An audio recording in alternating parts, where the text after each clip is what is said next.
L'hôtel de ville de Kinshasa exige aux usagers de la route de procéder au contrôle technique de leur véhicule. Cela principalement pour éviter les accidents de la circulation occasionnés par des défaillances techniques de véhicules. Le délai de ce contrôle technique automobile expire déjà le 6 avril prochain dans la capitale.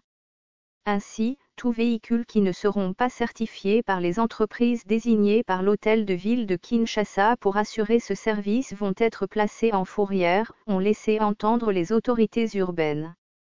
Pour assurer le contrôle technique automobile, les camions doivent payer $94, alors que minibus et jeeps vont débourser $83 et les voitures et motos livrent $72 pour l'entreprise de contrôle technique automobile installée dans l'enceinte de la FIC1, Foire internationale de Kinshasa. Il faut relever que dans la capitale, plusieurs entreprises spécialisées dans le contrôle technique automobile, parmi lesquelles l'INPP, Institut national de préparation professionnelle, ont été retenues par le gouvernorat, selon des critères qu'il a lui-même fixés.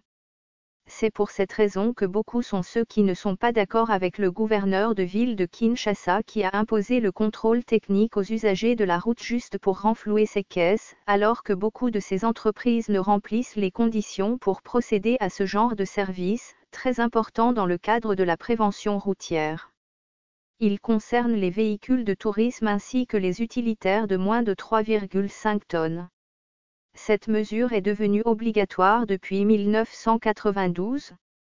Il porte sur les organes les plus importants d'une voiture liés à l'environnement et surtout à la sécurité. Il faut dire qu'un contrôle technique doit être effectué à partir du moment où l'automobile a 4 ans et renouvelé tous les 2 ans. Pour les utilitaires, il doit intervenir quand l'automobile a 3 ans et tous les 2 ans par la suite. Ce fichier audio a été créé par Panopreter Basic, vous pouvez le télécharger sur www.panopreter.com.